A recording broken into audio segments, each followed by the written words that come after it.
This is what burnout can look like. And what if healing started with a doll? What is art therapy? It's not just painting in a cozy room with calming music. It's deeper. It's about expression when words fail. It's about transforming what's inside, an anxiety, grief, rage, hope, into something your hands can hold. For me, it started when I realized I couldn't keep bottling things up. I wasn't looking for a cure. I wasn't even sure what was wrong. But I knew I needed to make something not perfect, not pretty, just real. And so I made a doll. The moment you begin sculpting something with your hands, something changes. Your body slows down, your mind, usually racing, shifts into another rhythm, one that's calmer, quieter, almost ancient, like your nervous system exhales. And the material listens to your tension, tremors, and tendencies. It remembers more than you expect. Only later did I learn that this has a name: art therapy. I have been making dolls for over 25 years, teaching, exhibiting, watching people fall in love with what their hands can do. I thought I knew this process: craft, detail, style, character. But I did not see the bigger thing that was happening right in front of me. I didn't have the language for it.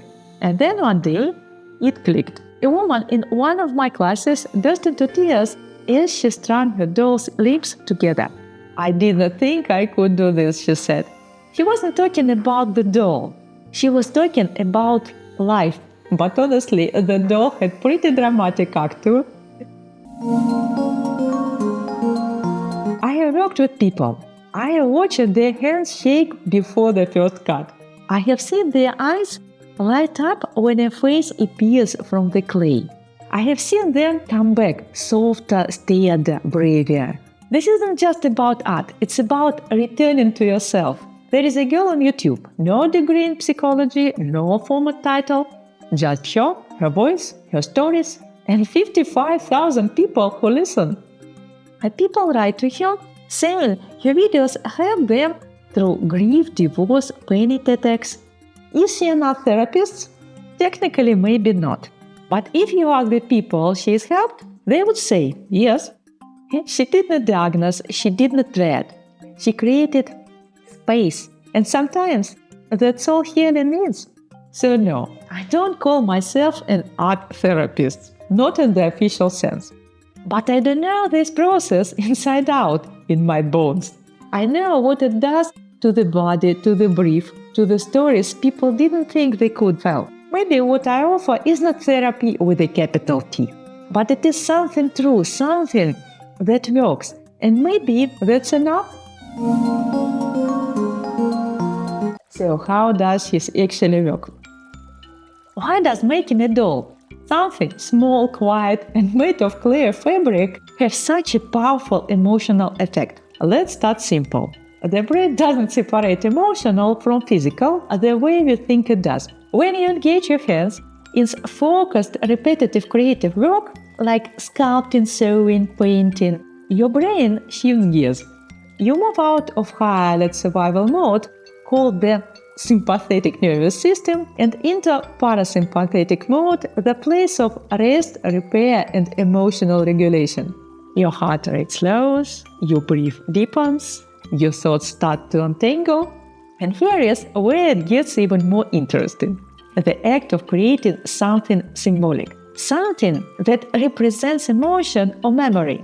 Instead of holding fear or sadness inside, where it loops and loops, you give it a shape, a color, a face. Your brain sees it, understands it, and starts to let go of chaos around it. It becomes a thing you can talk to or talk about instead of just drowning in it. Tied to a part of the brain called the default mode network that is active during the self-reflection, storytelling, and meaning-making.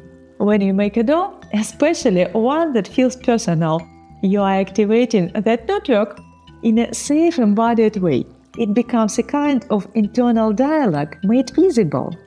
And here is the quiet magic. Once this emotion lives outside of you, in the doll, in the gesture, in the fabric, you can interact with it differently. You can see it with compassion. You can touch it without flinching, and you can change the ending. This is why doll making can help with trauma and anxiety, grief, or just that feeling of being too full.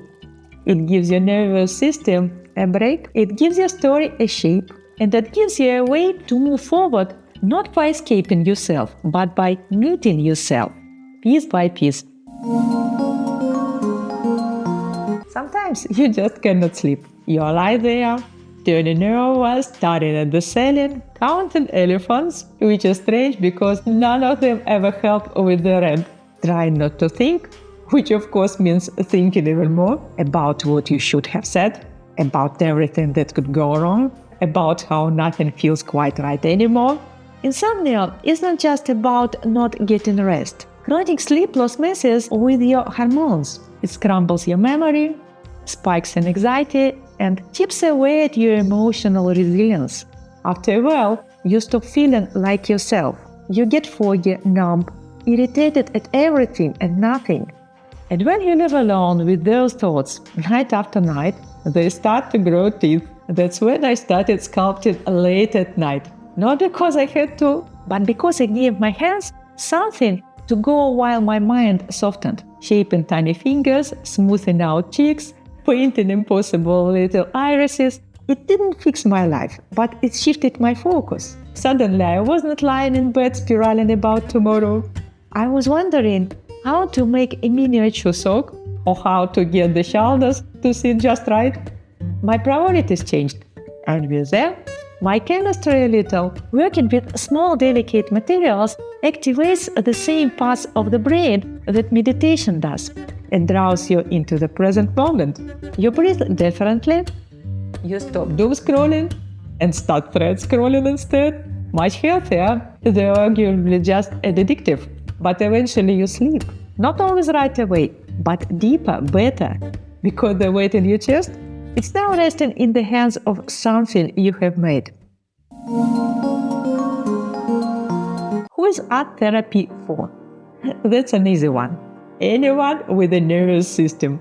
You don't need a diagnosis to need healing. You don't have to wait for a breakdown to deserve peace. Art therapy is for people who feel too much or nothing at all. For those who have lost their voice, who use too many words just to avoid silence. It's for the overthinkers, the caretakers, the ones who hold all together until they can't. And doll making, it's a kind of art therapy that goes even deeper because it works in layers. First, there is the physical act: sculpting, sewing, carving, painting. It demands focus, precision, patience. That alone is grounded. It brings you into your body, your breath. You can't rush a doll. And she teaches you to slow down. Then comes the symbolic layer. A doll is a container for stories, for memories, for things you couldn't say out loud. Some people make dolls that resemble their inner child. Others create creatures that embody anger, fear, or longing. There is a strange safety in that. Placing something abstract into form and then being able to look at it, to sit across from it without flinching. And finally, there is a relationship. Because once the doll exists, you start talking to her. You ask her questions, you argue, you confess things, and she becomes a witness, quiet, constant, never judged. She does not interrupt, she does not fix you. She just is like a good friend, or a really wise loaf of bread. And that sometimes is exactly what you need. I have seen people who thought they were not creative end up building something so personal, it left the whole room silent. I have seen people laugh for the first time in weeks because the doll's nose came out crooked. And somehow that made everything feel more human. Doll-based art therapy is not about creating beauty. It's about creating honesty. And sometimes, though that honesty, something beautiful shows up anyway. It can help people with anxiety, trauma, grief, burnout, or just people who have forgotten what it feels like to be with themselves. That demands so much performance, there is something radical about sitting down, getting quiet, and shaping a version of your truth with your own hands. There is a quiet truth in the way many of us connected with dolls as a children. Not as toys, but as companions. We slept with them, held their hands during thunderstorms, told them secrets we did not dare speak to anyone else, and the dolls themselves? They were not perfect. They had tangled hair, missing shoes, maybe even a broken arm. But none of that mattered. What mattered was that they were there. Unmoving, unblinking, and absolutely present. Kind of like your cat, but with fewer demands and more emotional availability. So a friend, a witness, a kind of guardian. What's fascinating is that this need for unconditional silent presence doesn't disappear with age. We just stop talking about it. As adults, we learn to intellectualize, distract ourselves, to scroll instead of sit with our own thoughts. But somewhere deeper, the child part of us still aches for someone or something that simply stays, that doesn't fix, doesn't interrupt, doesn't demand anything in return, just hold space. And maybe that's why doll making can be so profound. Because now, instead of clutching a soft, store-bought figure, we make the companion we need. We sculpt the presence we learn from. We create something still and quiet and kind. And in doing so, we return to a part of ourselves that still remembers what safety felt like. It's not regression, it's not childish, it's a reconnection. When we make dolls, as adults, we are not playing. We are rebuilding. We are rebuilding trust. We are honoring a need that never really left, the need to be seen, to be held, to be mirrored without judgment. And maybe when we play that doll on a shelf or next to our bed, we are not just displaying a piece of art. We are acknowledging something sacred. That healing does not always roar. Sometimes it just sits quietly with us, in the shape of the figure with no words, but all their presence in the world. A doll is a mirror. And that's why sometimes she is hard to look at. She reflects not just the version of us we want to show, but the version we didn't realize was there. Like a passport photo, but with more existential dread. Fear, anger, sadness, longing. All the things we push down, smooth over, explain away. Somehow they find their way into the clay. That's why dolls appear so often in horror. They unsettle us. Not because they're inherently frightening, but because they're almost human. Close enough to touch something raw, something repressed, and in that there is something deeply therapeutic. Because healing does not always mean soothing. Sometimes it means facing what we have hidden, even if it is staring back at us with glass eyes. I once had a student who said she wanted to sculpt a princess, graceful, elegant, flawless. But what I keep coming out were mischievous teenage girls with wild hair and crooked grins. We laughed about it, called them rebellious royalty. But it said more than she could put into words. What she truly needed wasn't perfection, it was joy, playfulness, permission. That's the beauty of this process.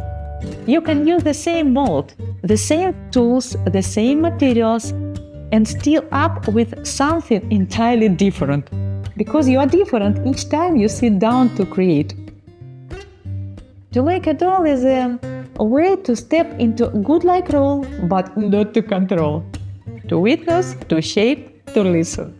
You might sculpt a version of life you wish you had, or pour your fears into the hollow chest of a tiny bean and let her carry them for you. Or maybe, without even realizing, you stored joy inside her, so that years later, she will remind you of who you were in that fleeting, beautiful moment.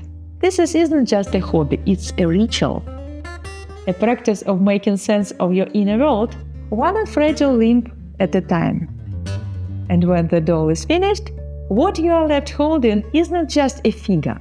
It's a map of where you have been and maybe quietly where you're going next.